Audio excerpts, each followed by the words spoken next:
Kjo është një nga kodrat e fshatit Nimç të Kukësit, në cilën po të vëresh me kujdes dallohen ende galeritë që shërbenin në kohën e komunizmit për nxjerrjen dhe përpunimin e uraniumit, një prej lëndëve radioaktive më të rrezikshme, e cila shërben në masë për reaktorët nuklear në centralet elektrike, por edhe për prodhimin e armëve të shfarosjes në masë apo siç njihen ndryshe armët bërthamore. Në fshatin Nimç ka patur mbi 10 galeri që shfrytëzoheshin në atë kohë për nxjerrjen dhe përpunimin e uraniumit. Ka patur edhe humbje jetësh në ato galeri. Kanë punuar familjarët e mi, xhaxhallarët e mi, xhaxhallarët e babait, të cilët të gjithë kanë vdekur nga kanceri. Këtë 31 vjeçare takuam teksa ishim duke marrë kampionime ujë në përrojën e Nimçës që rrjedh nga kjo kodër për të analizuar prezencën e metaleve të rënda në ujë dhe tokë dhe për të kuptuar dëmin që ato shkaktojnë në mjedis dhe në shëndetin e njerëzit, ndërsa ai i përlotur na rrëfen se ka humbur nga kanceri shumë familjarë në moshë të re, si pasojë e ekspozimit të tyre me uraniumin prezent në ujë, tokë dhe ajër. Kemi xhaxhallarët e gjyshit që të gjithë kanë ndruar jetë nga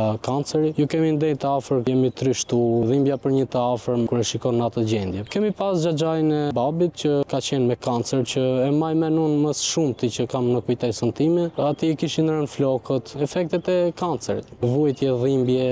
Iriu na tregon se edhe sot banorët e fshatit vuajnë pasojat e atyre galerive. Ka shumë fshatar dhe kushërit tanë që vuajnë akoma nga efektet anësore të uraniumit, toka, uji, ajri, të gjithë kanë përmbajtje uraniumit. Njeriu duke qenë me një trashëgimni pozitive për shkak të mikroelementeve dhe metaleve të rënda, i ndryshon geni që merr sëmundje të nivelit kanceroz, të nivelit të depresion. Po si dhe sa ndikon prezenca e uraniumit apo edhe metaleve të tjera të rënda në shëndetin e njerëzit? Në Shqipëri vetë sëmundjeve gjenetike, disa nga sëmundjet më të përhapura janë anemia, hipertensioni, çrregullimet e funksionit të mëlçisë dhe veshkave dhe një nga faktorët e jashtëm më me ndikim në shfaqjen apo zhvillimin e këtyre sëmundjeve është ekspozimi i njeriut me metalet e rënda si bakri, plumbi, nikeli, arseniku, mërkuri, kromi.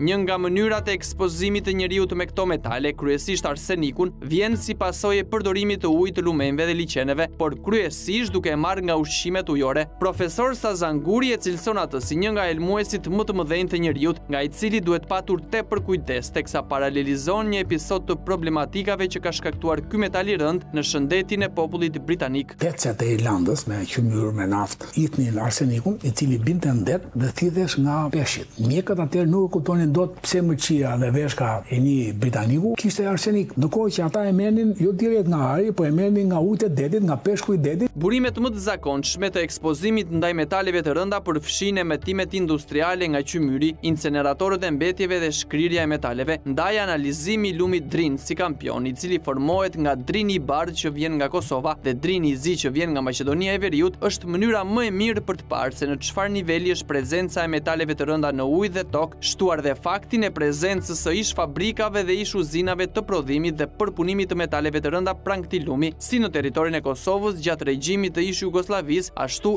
edhe në territorin e Shqipërisë, të ndërtuara në kohën e diktaturës komuniste. Pika e parë e kampionimit në territorin e Kosovës u mor më datë 6 shkurt 2025 në lumin e Rimnik, pranë të cilit operon prej disa vitesh një kompani koncesionare, njëkohësisht servis automjetesh. Ndodhem këto në Xërc të Rahovecit dhe prapa meje ndodhet lumi Rimnik, një lum i vogël, jo me prurje të mëdha. Kemi ardhur me hulumtu se sa metale të rënda ka në këtë lum.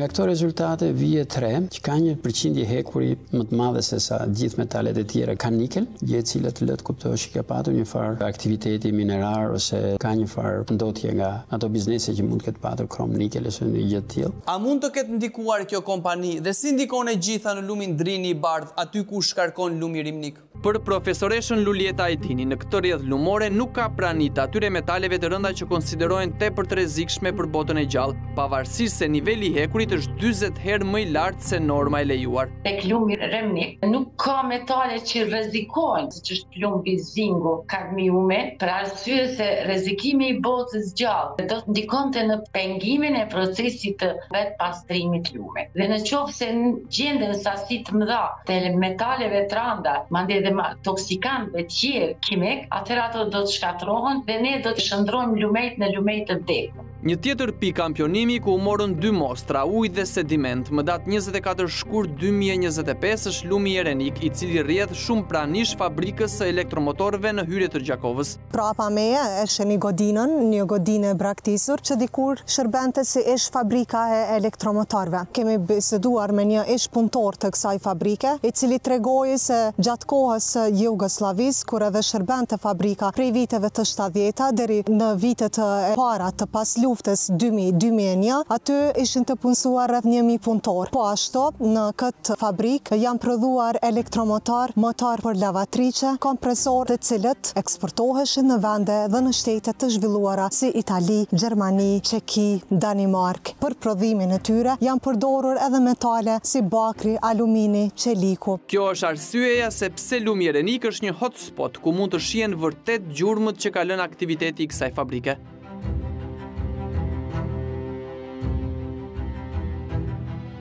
Kemi ardhur në pikën më të aksesueshme këtu tek lumi Erenik. Kimisti ynë është duke marrë mostrat e ujit, por edhe të tokës, për të parë se sa ka ndotje të metaleve të rënda në këtë lum, i cili derdhet në drinin e bardhë.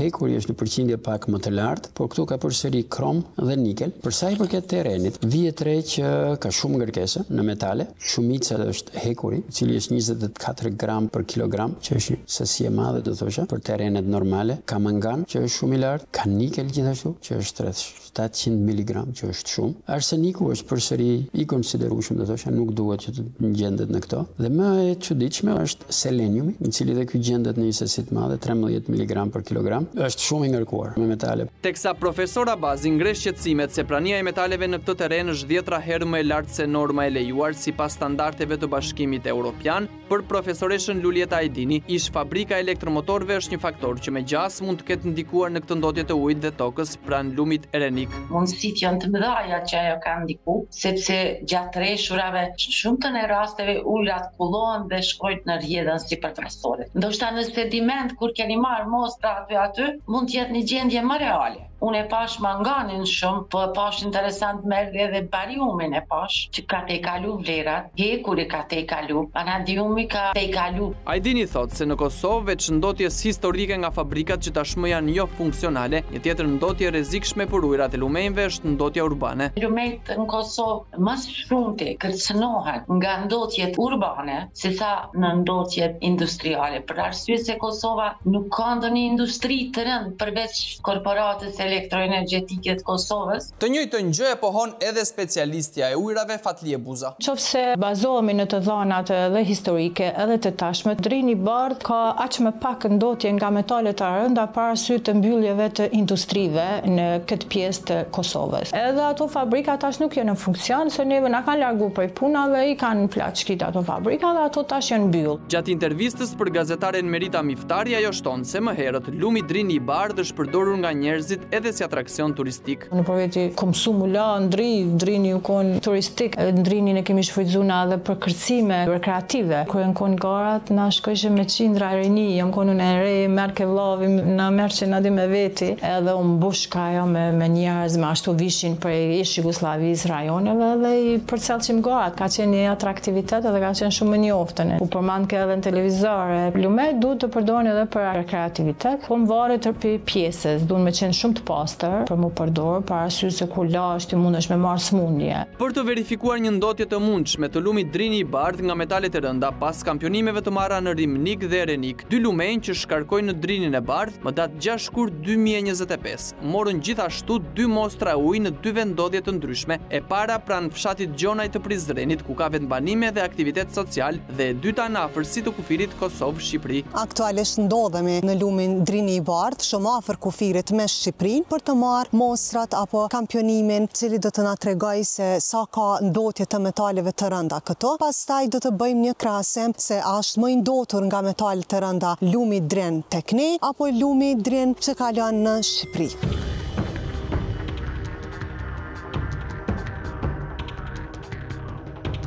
Duket që tipologjia është e ngjashme me këto ujëra që vijnë nga Kosova, domethënë përveç hekurit që është në sasi të madhe, si duket ndoshta e ushqejnë ose vijnë nga burime të njëjta, po duket që ka gjithmonë atë raport të nikelit, manganit dhe hekurit. Po e krahasoj me rimnikun, për sa i përket hekurit jo është më i lartë, këtu te drini i bardh, si duket ka akumulim nga burime të ndryshme, për sa i përket nikelit, përsëri është më e lartë, nga 3 në 5, është pothuaj 2 fishi, transferohet ajo ndotje nga një deg kalon edhe te degët kryesore dhe më pas nëse këto lumenj derdhen në liqen apo në det, patjetër që aty akumulohen dhe janë të gjitha këto prurje. Dhe me përfundimin e marrjes së mostrave në Kosovë, nisi puna në territorin e Shqipërisë.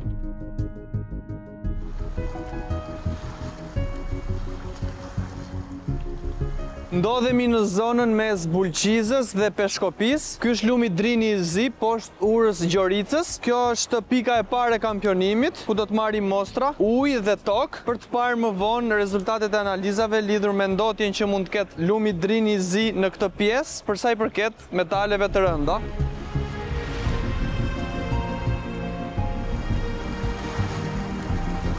Drini i Zi në këtë pjesë vjen nga shteti i Maqedonisë Veriut, jemi pothuajse në kufi me Maqedoninë e Veriut, atje ku janë disa minjera dhe dyshohet që ndotja e atjeshme vjen edhe këtu, por do të presim analizat për të parë më shumë nëse është i ndotur nga metalet e rënda apo jo.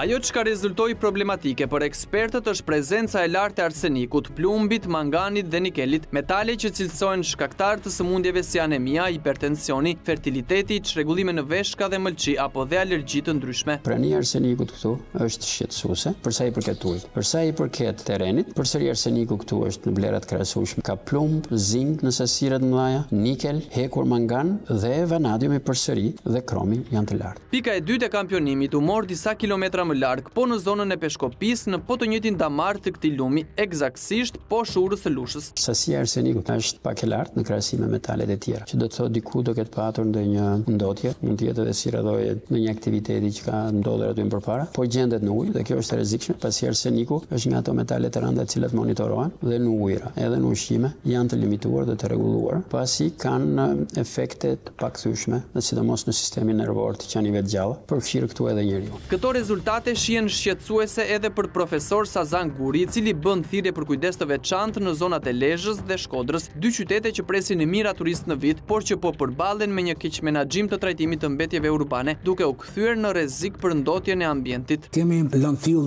në Lezhë, bie fjala ose në Shkodër, detën e ka afër dhe përqendrimi atje është më i madh në ujërat detar apo lumor, ku rritet një faunë që e thith këtë mbetje metalit të rënd që quhet arsenik. Njeriu e merr shumë shpejt dhe shumë kollaj e merr nga konsumimi i kafshëve deti që në këtë rast i bie tjetër peshku që përqendron në kokë. Arseniku është jashtëzakonisht i dëmshëm, është një nga elmonjësit më të mëdhenj të shëndetit njerëzor. Arseniku është 11.573 mg për litër në ujë, 0.5 është norma, miligram për litër, është 22 herë më lart. Kjo është për të venduar në kokë. Nuk është shqetësuese, por është alarmante. Përpos arsenikut, në këtë pikë kampionimi ka prani të metaleve të tjera të rënda që në sasira të tilla për të bëjnë rrezik serioz për qeniet e gjalla. Arseniku këtu është elementi më i lartë. Në terren gjendet përsëri, por nuk është majoritar. Po këtu kemi vërtet sasira të mëdha të nikelit, zinkut, plumbit, vanadium, përsëri është i lartë dhe kobalt. Këto metale të rënda në sasira të tilla mund të përbëjnë rrezik, qoftë për bimësinër dhe rrotull, por edhe për ujërat, si përfaqësor apo nëntoksor. Kjo është vërtet shumë e ngarkuar si